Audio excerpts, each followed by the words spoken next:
Hi, I'm George Rogers. This is the last in our series of videos on character-based learning, and in it I want to share with you the most important insight of all. After a long life of observing the human condition, I have become convinced that the principles of morality and virtue are not matters of personal opinion or cultural convention, but are embedded in the very laws that govern our human existence. It seems to me self-evident that a large portion, if not the vast majority, of human suffering is brought upon us by our own choices or the choices of others in violation of these basic principles.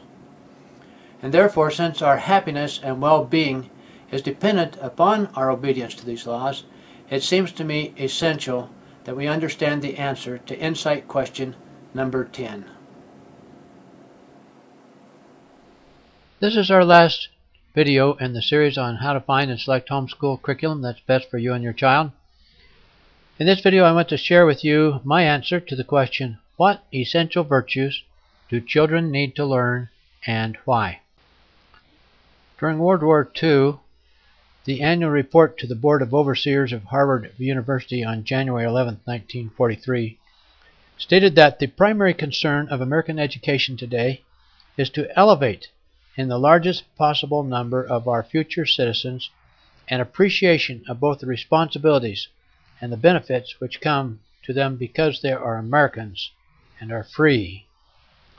As Americans, we frequently concern ourselves with the rights of citizenship or are quick to claim its benefits, but just as frequently we fail to concern ourselves with its responsibilities. Yet the freedoms we so highly prize are entirely dependent upon the responsible exercise of the rights we claim. Responsibility is about taking ownership of our choices and actions. It consists of the ability to act, the right to act, the duty to act, and accepting accountability for our choices and actions. Thus it is that only by taking personal ownership of our thoughts, feelings, and actions are we ever able to achieve our full potential. Benjamin Franklin wrote, "There is no happiness but in a virtuous and self-approving conduct." In the same place he also wrote, "What is without us has not the least connection with happiness, only so far as the preservation of our lives and happiness depend upon it." Unfortunately, all too many look for self-respect in the approval of others, often by doing things they cannot approve of themselves. But in the nature of things, self-respect can only be found within, and only then as a result of a virtuous and self-approving conduct. Self-understanding is perhaps the first step in achieving self-respect. To achieve our personal potential, it is important to understand two things, our strengths and our weaknesses. Strengths are what we must build on. Weaknesses are what we must build around. A healthy degree of self-denial is also an essential element in self-respect. We all want things that would not be good for us if we got them. It is nearly impossible to do something you know is not good for you and still have self-respect.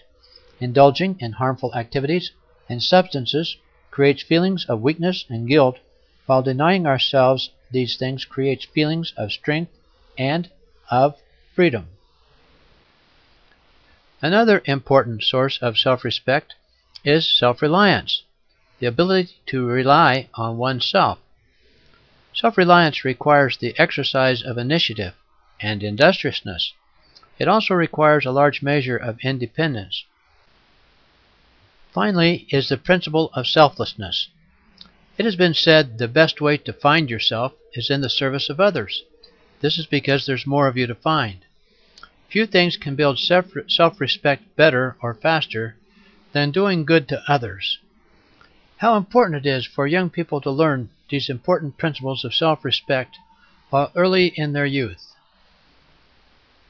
The scriptural injunction, "Therefore all things whatsoever ye would that others should do to you, do ye even so to them," is by far the best guide to mutual respect ever given.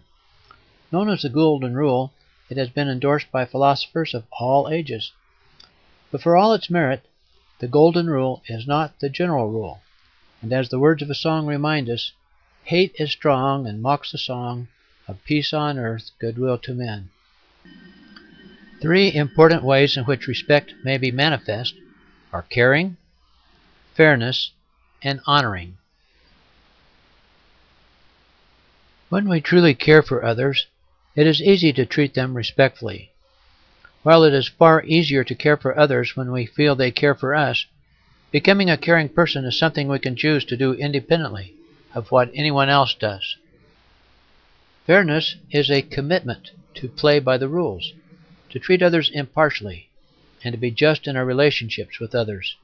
This is another way in which we manifest respect for others. Caring is a prerequisite to fairness. Only caring people will choose to be fair in their dealings with others. Honoring the personal and property rights of others is perhaps the highest manifestation of respect. Obviously, caring and fairness are prerequisites to honoring the rights of others. Trustworthiness requires integrity. Integrity means to be whole and complete, stable, sound, reliable, unimpaired, in good working order. Anything in this condition may be considered trustworthy. What a wonderful word! Trustworthy means to be dependable and reliable, worthy of trust. It means to be safe, honest, and true, something to be counted on. The most important message we want to communicate to youth are the many benefits of being trustworthy. Trust is the basis of all human relations. It is the foundation on which freedom rests. To the extent that there is a lack of trust, there must be laws to protect us. To the extent there are laws to protect us, there is a loss of freedom.